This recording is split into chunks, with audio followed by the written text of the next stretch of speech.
Shalom sahabat Warriors, balik lagi jumpa kembali bersama dengan kita di sini. Ada saya Reinhard Eskel, ada Om Fahrul Faroji di sana. Halo, Shalom, salam sehat. sehat. Ada Mas Bimo di sana. Halo Mas Bimo. Halo, Halo, halo Ren. apa kabar Mas Bimo? Luar biasa, selalu tetap gemuk. Akibat di rumah ya. Ya, jadi hari ini kita ingin bahas temanya itu sebenarnya masih tentang kenakalan. Tapi kalau kita lihat kenakalan itu kan ada dari banyak sisi ya, nggak cuma satu gitu ya. Tapi kita hari ini pengen bahas tentang yang namanya berkelahi, bertengkar atau berantem. Tuh, kan? Gimana tuh kira-kira? Di sini ini sih muka-muka jagoan semua ya, apalagi yang pakai itu tuh, yang pakai apa? Yang pakai itu. Langkon. Tuh kayak tukang berantem tuh. Jadi samsak kayaknya dia. Balang baik-baik. Apa? Balang baik-baik. Baik-baik. Ya, gimana? Pernah punya pengalaman bertengkar atau berantem nggak sih? Pasti punya lah ya. Gue pasti punya lah. Apalagi gue ya hidup di zaman lebih dulu para kalian lah. Jangan gitu dong, kan kelihatan tuanya jadinya. Gue selepet lo. Gue kepet lo. Ayo, gue apa ya? Gue dari kecil itu bokap ngarahin gue tuh ikut bela diri, ya kan? Gue ikut taekwondo dulu zaman gue SD. Terus tujuan orang ikut bela diri itu yang setahu gue sekarang gitu adalah supaya kita bisa proteksi diri dari ancaman dari luar gitu kan ya. Tapi ketika saat itu gue ikut bela diri, konsep gue bukan itu. Konsep gue malah pengen jadi jagoan gitu kan. Karena gue lihat film-film zaman dulu masih zaman pakai kaset video gede-gede tuh ya. Masih gede gitu. Sebelumnya lagi masih pakai pita gede sih. Udah tua banget ini soalnya. Jangan gitu. Jadi alat itu segede gaban itu loh. Alat putarnya. Nah, gue senang nonton tuh film Bruce Lee gitu loh. Bruce Lee gue senang banget. Makanya kalau teman-teman pernah lihat gue di tayangan-tayangan sebelum itu ada pakai jaket kuning kayak Bruce Lee kan, atau Komsel gitu. Nah, gue senang banget dengan Bruce Lee gitu. Karena ketika kaki itu bisa kena kepala orang, itu kayak suatu kekuasaan sendiri. Makanya ketika gue tanya bokap gue, Pak, itu Bruce Lee, gue pengen jadi kayak dia bagaimana caranya? Nah, bokap gue ngarahin ke taekwondo. Kenapa taekwondo? Karena bokap gue orang karate. Karate itu main di tangan.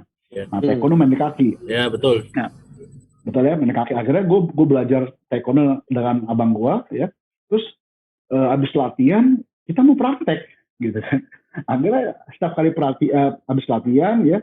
Terus dengan sabami itu gue pulang ke rumah, gue ribut sama abang gue, gitu. Jadi kayak ngadu ilmu kan. Nah, setiap hari begitu, akhirnya kata bokap gue, kalau lu bela diri harus banyak latihan. Nah, konsep gue tuh tertanam bahwa gue latihan tuh setiap hari. Ketika latihan gue di dojo-nya itu, gue pulang ke rumah, gue latihan lagi supaya kayak jagoan gitu kan. Akhirnya setiap hari gue ribut sama abang gue, ya minimal satu hidung mimisan, yang mata bengep gitu kan ya. Terus nah disitulah bokap gue menanamkan suatu hal yang menurut gue ya agak nyeleneh sih ya. Bokap gue cerita tentang masa kecilnya. Terus waktu masa kecil bokap gue tuh orang-orang Chinese di Surabaya atau di Blitar dipanggil singke. Orang singke gitu, singke. Nah, bokap gue ngomong sama gue gini, pokoknya kalau ketemu orang-orang sipit singke, lu harus ajak ribut duluan. Gitu loh.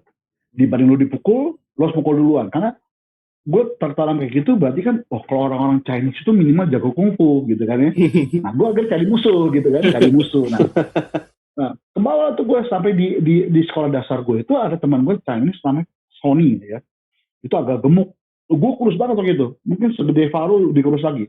Terus temen gue tuh agak gemuk. Akhirnya gue praktekin nih yang gue terima dari dozonya itu, gue praktekin di sekolah. Gue tendang kepala kita gitu kan. Akhirnya itu anak pulang ke rumah, gue dipanggil guru di sekolahan, ya kan. Akhirnya gue dipanggil orang tua. Terus bokap gue bilang ini, Bim, lu kenapa tendang dia? Kan bokap, iya, kalau kan lu bilang, Pak, kalau ketemu orang singkai ini, Chinese ini, ya daripada lu dipukulin, lebih baik lu mukul duluan. Kan gue gak mukul. Tapi gue nendang. Gitu kan. Kan gue pembelaan diri kan.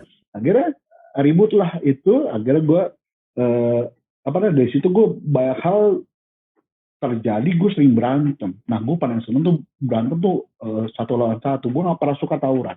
Gue paling nggak suka kerubutan gitu ya. Kalau satu orang di kerubutin rame-rame, gue nggak suka. Sampai hari ini pun kalau diajak berantem, gue masih seneng. Ya, cuman gue udah nggak punya keinginan untuk ribut gitu. Karena gue tahu bahwa ada satu sebuah kesaksian ya, ketika almarhum Adven Bangun, ya Thomas Bangun itu, pelayan di gereja yang lama itu, dia kesaksian. Ternyata orang yang punya ilmu bela diri itu dikuasai oleh roh pencitraan, gitu kan? Gue ngerti roh pencitraan itu apa, gitu kan? Akhirnya dia kasih satu ayat yang diambil dalam Galatia 5:20 deh, gue baca ya. Ya. Galatia 5:20 gini. Temanya yang hidup menurut daging atau roh. 20 ngomong gini. Penyembahan berhala, sihir, perseteruan, perselisihan, iri hati, amarah, kepentingan diri sendiri, percidraan, roh pemecah. Jadi orang yang hidup dengan daging, ya itu akan dikuasai tentang roh-roh tadi, ya kan? Ada tentang perseteruan, mau nggak mau gue cari ribut mulu nih, berseteru mulu kan ya. Terus perselisihan, orang berantem nggak ada yang nggak berselisih. Gue baik sama lu Ren, tiba-tiba gue mukul gitu. Terus lain, kalau Obi mau, nggak kan gue teman lu Ren, gue pukul gitu kan ya. Kan gue mengasihi lu Ren. Nggak ada kasih yang melukai orang lain. Nggak ada, gue tarik jenggotnya langsung. Betul. Terus kalau dia iri hati, dia punya rasa iri hati itu akhirnya cari masalah terus sama orang ini kan. Nah, terus gue inget lagi tentang amarah. Orang berantem pasti dengan emosi. Amarah. Ingat lagi, ternyata orang berantem itu dia mikir diri sendiri. Dia nggak pernah mikir orang itu ketika gue pukul rasa sakitnya bagaimana, luka enggak, punya uang untuk berobat. Berarti kan ego gue tinggi kan ya. Nah, pencitraan gitu. Nah, karena pencitraan itulah yang gue diingetin. Akhirnya gue didoakan waktu gue udah pelayanan itu untuk dilepaskan gitu loh. Nah, ternyata orang-orang yang kayak gue ini yang pernah punya ilmu bela diri, kan mau nggak mau dia ngikutin jurus ya gitu kan. Nah, tanpa sadar itu kita sedang meningkatkan diri tentang hal penyembahan berhala gitu. Ada beberapa gerakan itu yang bisa menyembah berhala. Gue nggak paham waktu itu. Akhirnya ketika gue lagi konseling pelepasan itu, ada kawan gue nih, dia tuh pelatih karate untuk polisi di daerah Bekasi, namanya Kariko, ya mungkin kalau kenal Riko Ngantung gitu. Terus ketika dilepaskan itu di gereja, itu terbang loh, dia bisa terbang loh. Gitu. Dia terbang. Akhirnya ada juga yang dilepaskan namanya Angkel, gue panggil Angkel gitu ya. Ini dua tuh sama-sama pelatih, sama-sama dilepaskan, sama-sama terbang loh. Bisa terbang, depan mata itu terbang. Tapi ketika dalam nama Yesus, ketika kaki itu menyampai ke bawahnya, jatuh. Sadar nggak sadar, percaya nggak percaya, ada roh yang mengikat. Akhirnya gue dilepasin. Nah, ketika dilepasin, gue udah gak punya keinginan untuk namanya membela diri ataupun untuk menyakiti orang lain. Sebab roh pencitraan itu sudah dilepaskan. Itu Ren. Nah, kembali lagi. Dari gue mulai remaja itu, setiap kali tawuran, gue pasti kabur. Teman-teman gue waktu zaman SMA, kenapa Bin? Takut ya Bin? Enggak. Kalau tawuran bagi gue tuh mati konyol. Kenapa? Karena yang musuh gue pasti kalau ada pakai alat-alat kan, pakai zaman dulu pakai penggaris besi, terus pakai ikat pinggang besar-besar. Terus itu kan nggak konsen, kalau kayak gitu tuh nggak konsen, siapa aja udahlah gitu. Membabi buta gitu, membabi buta. Nah, kalau gue paling senang tuh tangan kosong gitu, berantem. Jadi kenapa kok jadi, tapi nikmat gitu kan? Itu namanya gentle. Nah, tapi di situ setelah ayat ini muncul di benak gue mulai meninggalkan itu. Gue nggak mau ikut hidup oleh daging lagi, hidup oleh roh, gitu loh. Nah, gue pernah dengar kalau nggak salah si Palu juga pernah berantem dulu. Ya lo pernah berantem bro? Sering dulu. Sama ayam jago. Dari kecil gue. Nih preman Tanah Abang. Ini kebun kacang nih kayaknya. Boncang. Gimana nih Om Harul? Kalau gue ada pepatah bilang gini ya. Mungkin ada suatu ini ya, apa sih quote pertengkaran adalah suatu apa ya, bumbu gitu loh ya. Pertengkaran suatu apa ya, rasa gitu loh. Hmm. Jadi kalau lo nggak bertengkar, lo nggak ada rasa gitu. Kalau nggak bertengkar, lo nggak ada kedekatan. Justru dengan lo berantem, lo ribut, seperti ada bumbu berwarna. Hmm. Tapi kalau semakin lo sering ribut, sering bertengkar, ya akan hancur juga gitu loh. Nah makanya gue tadi baca juga ya di ayat firman Tuhan, Amsal, coba kita buka yuk. Misal, Satu lo ya, gue baru lihat tuh.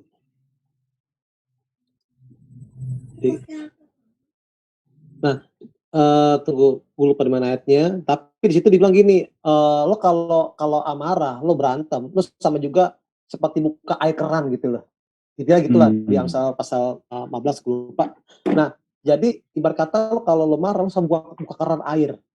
Semakin lo buka keran air, ya kan, itu air akan muncul, akan netes terus. Lama-lama itu air buat rumah lo basah. Dan akhirnya merusak barang yang ada di rumah gitu loh, Ren. Nah, jadi bagi gue, lo kalau terus buka amarah terus sering berkelahi, gue yakin akan hancur gitu loh. Retakan bendungan itu jebol. Kenapa jebol? Karena ada yang retak gitu loh. Dari kecil itulah akhirnya jebol, tanggul. Sama kalau lo dimulai awal dengan kemarahan, lo simpan lagi marah, lo ribut lagi dalam rumah tangga, sering ribut, gue yakin akan berantakan. Makanya bagi gue kata bertengkar ini, bagi gue kalau ada bilang sebagai bumbu, sebagai rasa, bagi gue itu salah juga gitu loh. Karena siapa sih orang yang bertengkar mau kalah? Nggak ada kan? Pasti orang bertengkar pengen menang. Nah, jadi diajarin sama Tuhan. Kalau Yesus datang itu, dia nggak marah sama siapa-siapa. Dihina, dia diem. Dia nggak dianggap, Yesus diam. Ya kan? Nggak dihargai, Yesus diam. Dia tahu, kalau dia berdiam, wah berarti kalah. Gitu loh. Banyak orang kalau gue bertengkar, gue menang nih. Gitu. Kalau gue pukul, gue menang nih. Tapi bagi gue, bertengkar itu bukan satu solusi. Gitu loh. Justru orang bertengkar itu adalah orang yang takut bagi gue ya pribadi ya. Karena orang bertengkar itu tidak hanya ditunjukkan melalui fisik. Dengan berdiam diri, dengan lu berpikir, lu bisa menang. Itu sih bagi gue. Oke. Tapi tadi kalau dari Om Bimo tuh apa maksudnya kayak bertengkar itu dulu juga Om Bimo juga hal yang biasa gitu ya. Bahkan Om Bimo bilang suka bertengkar lebih baik satu lawan satu gitu kan, dan Om Bimo juga sempat belajar bela diri segala macam, dan Om Fahrul juga gitu. Nah, cuman aku juga sempat ngerasa begini, kalau cari musuh tuh lebih gampang di jalan, bener nggak? Betul nggak? Kita disalip dikit aja kita bisa kesel. Dasar lo ya. Gitu kan. Mata lo di mana? Hidung lo di mana? Iya, tahu nggak kasus yang nggak ngerti juga gara-gara apa, cuman diklakson terus dia langsung turun nimpukin batu, itu kan maksudnya cepet banget gitu loh. Ya kan, kalau nggak ada kontrol dari yang satu, bahkan yang satu juga emosi, bisa ribut lah gitu. Makanya di jalan tuh banyak pertengkaran gitu. Nah, tadi juga ada statement Om Bimo yang belajar bela diri terus dia dilepaskan, ada roh-roh yang tadi Om Bimo bilang yang mengikat lah ya gitu. Ya. Dari pandangan ini apakah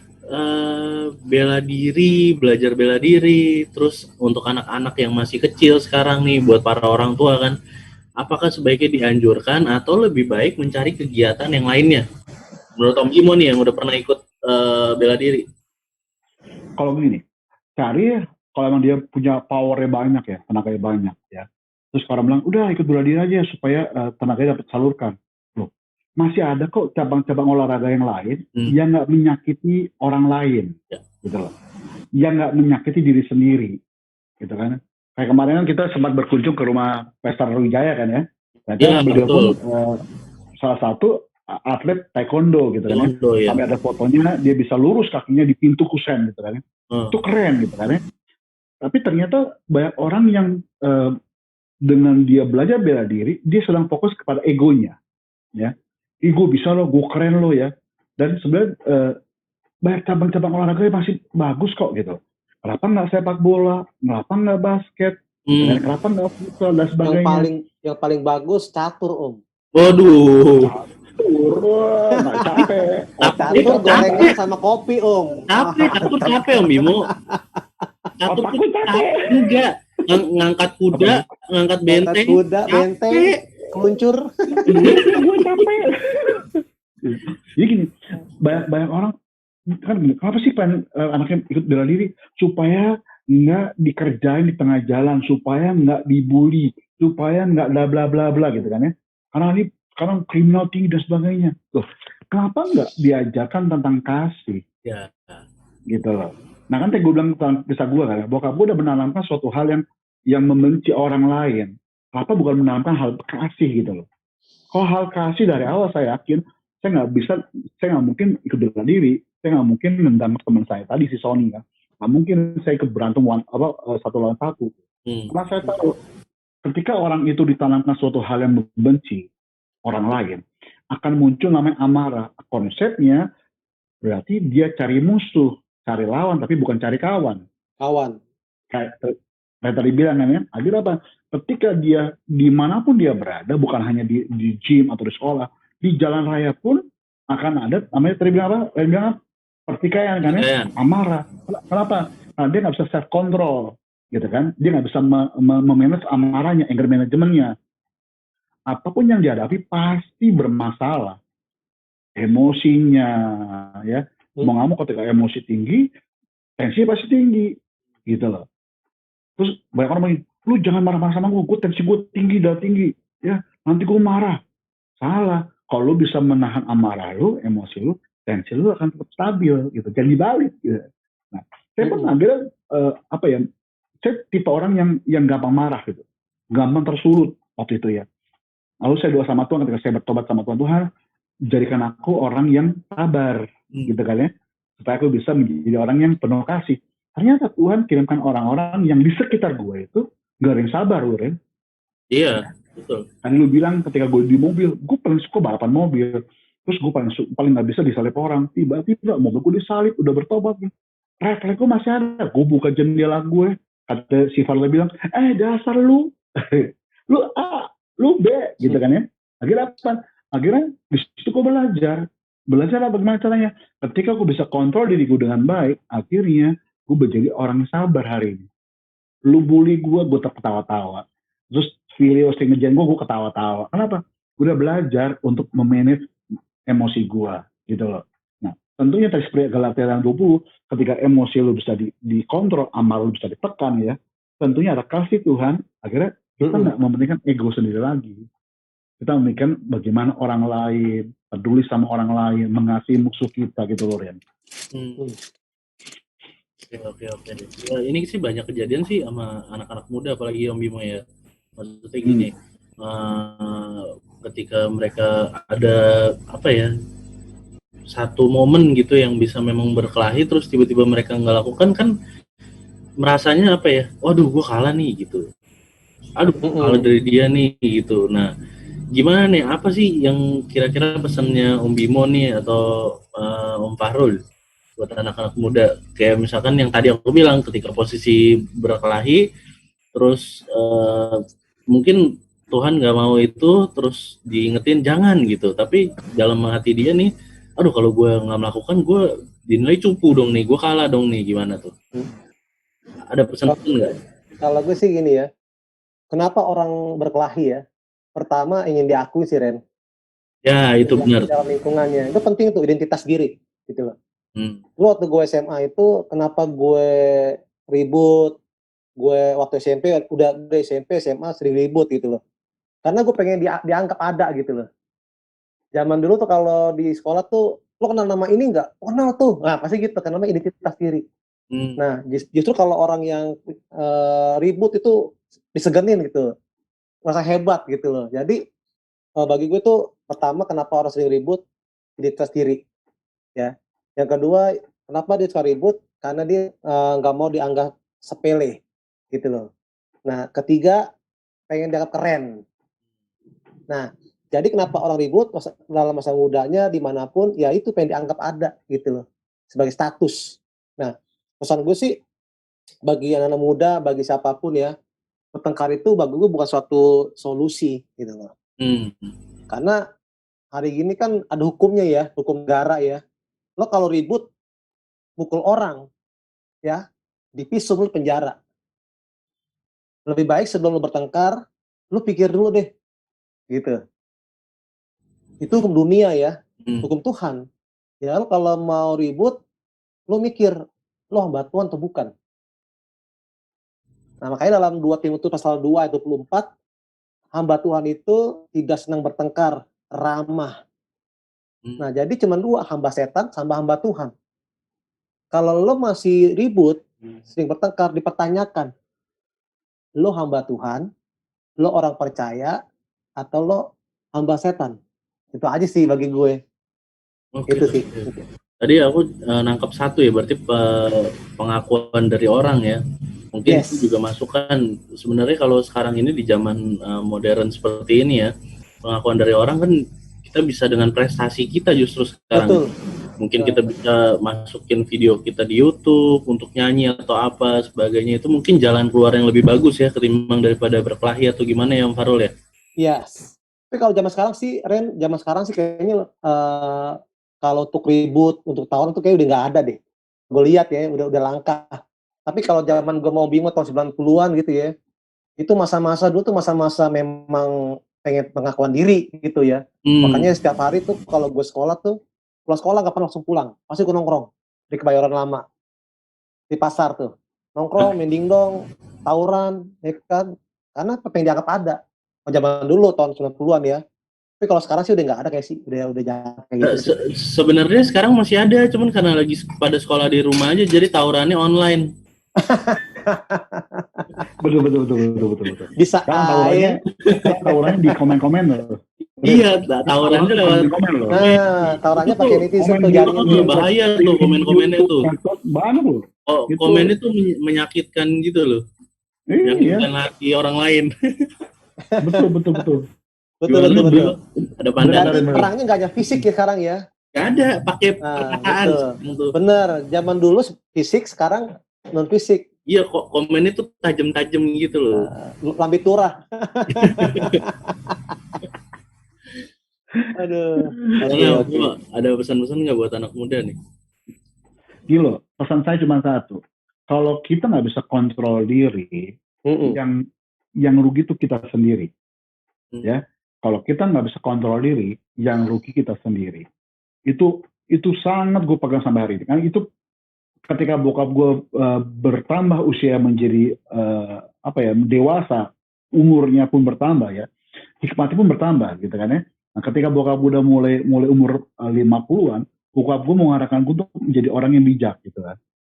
Bagi gue itu pas bokap gue ya, karena dia juga karateka kan. Jadi ketika bokap gue lepaskan itu semua, dia dikasih hikmat Tuhan, agar perkataan gue hikmat gitu. Akhirnya bokap gue ngomong gitu, kalau kamu nggak bisa kontrol dirimu, jangan rugi dirimu sendiri gitu.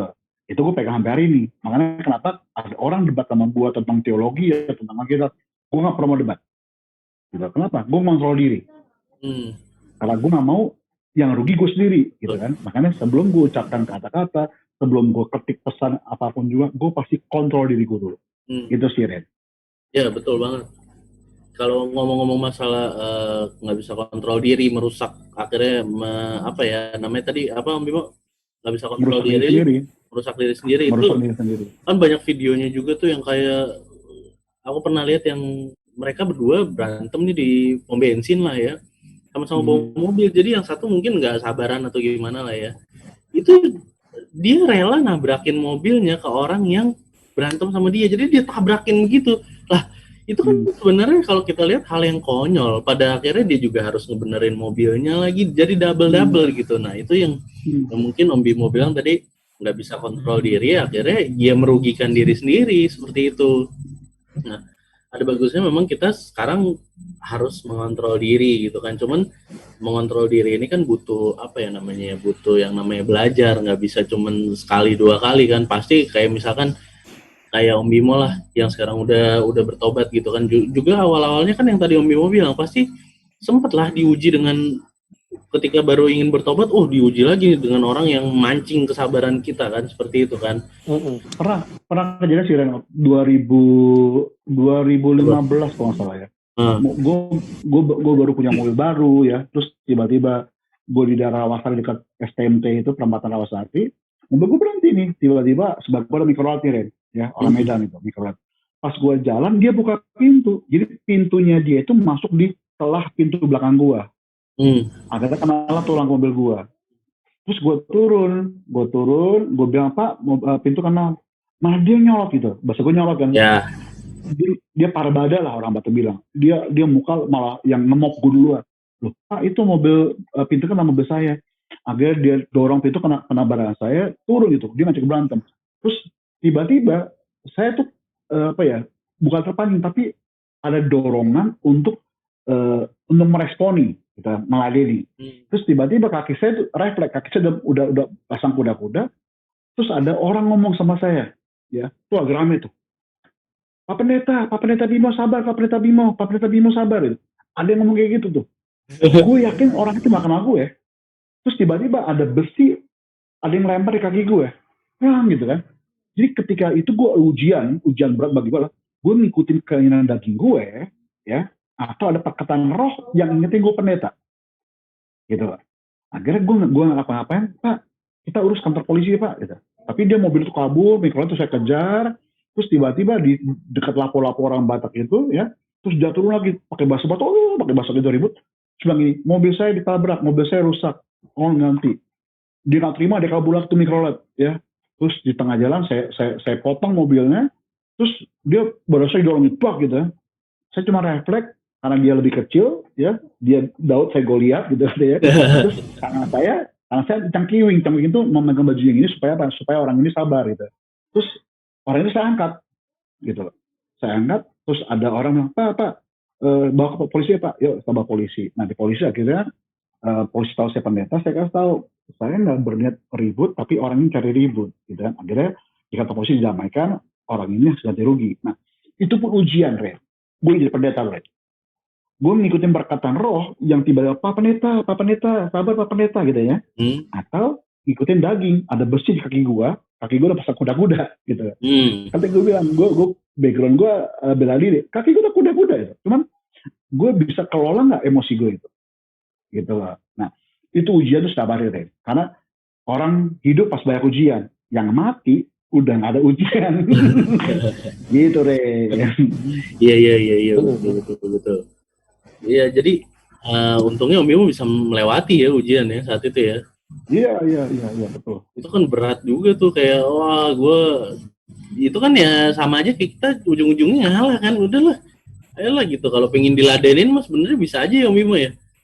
Bisa dia manggil ke teman-temannya kan. Wah, kan saya bilang saya nggak suka yang ribut-ribut, makanya saya dengan kata-kata tenang saya kasih tahu ini orang ini mobil saya tabrak gitu. Kalau saya emosi saya habisin orang itu. Iya. Tapi beda lagi konsep ya kan. Tapi ada perkataan saya yakin lah. Mana gini.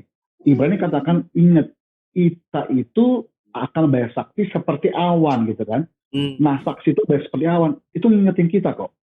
Ngingetin kita supaya kita tuh hidup daging atau roh. Nah salah batas itu kita butuh hikmat Tuhan Ren. Gitu Ren. Oke. Masukkan nih Ren. Masukkan boleh. Gimana nih gue lempar bola nih. Ya gue beberapa kali kan di medsos ya. Ya gue ada satu gereja, pernah gue pelayanin satu gereja besar gitu kan. Gue bikin status di Facebook, ya kan. Ya gue upload ibadah gereja gue gitu loh, kan. Ada ex mantan pendeta di situ, komentar yang gak bagus, menjudge, ribut lah. Jadi selain itu juga banyak hamba-hamba Tuhan dari Kalimantan, dari mana-mana komentar gitu loh, ribut bertengkar di medsos. Saya gak balas gitu loh. Tapi mereka mancing terus, saya gak balas. Kok begini hamba Tuhan bertengkar gitu loh, ngomongnya nggak bagus. Menurut Om Bimo nih kemarin nih, ya kan? Apakah seorang hamba Tuhan itu ya sudah melayani, ya sudah yang udah ngerti firman Tuhan, kok bertengkar gak jadi contoh? Bahkan ada komentar kok begitu sih hamba Tuhan bahasanya. Nah ini nih. Itu gimana tuh coba deh. Baru ini nih, ini jangan kita bahas sekarang. Kalau sekarang ini tuh khusus pertengkaran ini bagus banget nih. Next. Nah, teman-teman yang mau tahu nih gimana pandangan kita terhadap orang-orang yang seperti itu, terhadap hamba Tuhan yang seperti itu. bisa nonton lagi nanti di Kenakalan yang part 3 atau part 4. Nah, Wih, mantap. Kacau nggak tuh?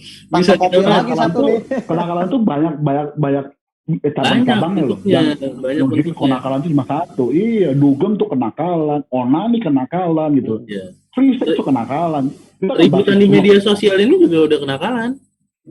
Betul.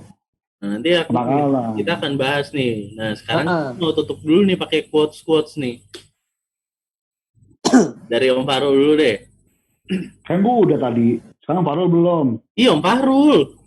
kalau gue sih, Speakernya rusak nih. kalau gue sih kenakalan jangan pernah dicoba-coba. Sekali coba hancur. Gitu aja. Oke. Jangan pernah dicoba tuh Om Bimo, dengerin. Terlanjur nyoba dulu. Dulu gak apa. Sekarang jangan coba-coba. Gitu sih. Ayo. Om Bimo, sekarang. Loh, saya ulang lagi quote gue berarti kan. Ya, mau ada yang baru juga gak apa-apa. Don't try this at home. Waduh. Ya, jadi ini berkelahi ya kan itu nggak mencerminkan kita sebagai anak Tuhan, gitu kan? Berarti kita dikasih tahu bahwa kalau kita berkelahi, suka bertengkar, suka mencari masalah, hidupmu tentunya belum ada Tuhan. Gitu. Jadi orang yang berkelahi, orang bertengkar, sudah dipastikan hidupnya tidak punya Tuhan. Oke. Yes. Oke. Kalau dari aku mungkin kenakalan ya, yang suka berantem itu bukan jagoan. Yang jagoan itu yang bisa duduk nyembah lama, nah itu baru jagoan tuh. Bisa lo itu serius. Serius. Cuma dua yang bisa. Bisa lo itu. Cari ribut sama orang gampang. Iya. Orang yang duduk lama cuma dua, Ren. Dia bisa menyembah Tuhan lama. Yang kedua, tukang main catur.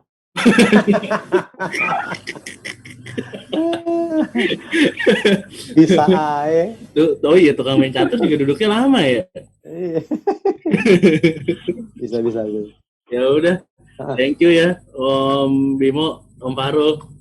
Siap. Bincang-bincangnya itu nanti kita bahas ya masalah yang apa hamba Tuhan tadi ya. Yes. Tapi jangan lupa, teman-teman yang menyaksikan acara ini, ada kolom komentar, tulis ketik tema-tema apa sih yang teman-teman sarankan supaya kita angkat ini. Ya, betul. Ya, kan kenakalan belum selesai nih, masih banyak bagian-bagiannya. Nah, ayo. Kita Tapi kalau pengen nanti diselingi dengan masukan-masukan dari netizen, kita juga mendengarkan. Ya, tentunya gitu. Makanya kalau ini udah berjalan dan banyak teman-teman yang senang dengan acara ini, kita membuat suatu wadah lah, ya, wadah di WA group ya, supaya teman-teman bisa terkoneksi dengan kita, supaya teman-teman pun dapat dibangun rohaninya, supaya kita tuh tidak salah jalan gitu loh. Gitu loh, Ren, Farul. Ini nggak dibatasin umur lah ya. Nggak dibatasin umur lah. Nakal tuh belum tentu umur muda loh. Betul. Tapi Fanny jangan ikut dulu ya. Masih kecilan itu.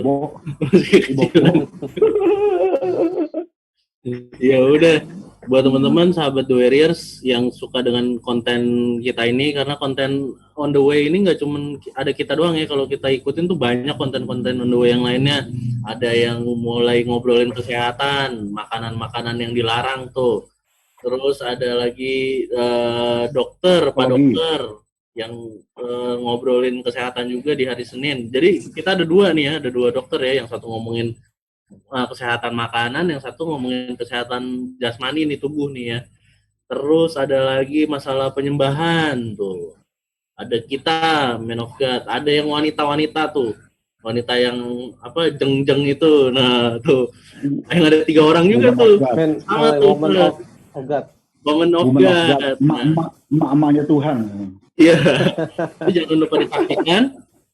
Ada juga pesan-pesan gembala yang podcastnya Gembala juga, itu bisa disaksikan semua. Jangan lupa subscribe, jangan lupa like. Oh iya, setiap hari juga ada renungan kita setiap pagi dengan pembawa materi yang berbeda-beda, materinya juga berbeda-beda. Pastinya diberkati. Dan Om Bimo, Om Farul, thank you bincangnya siang ini. Sampai ketemu lagi. Oke. Berkati.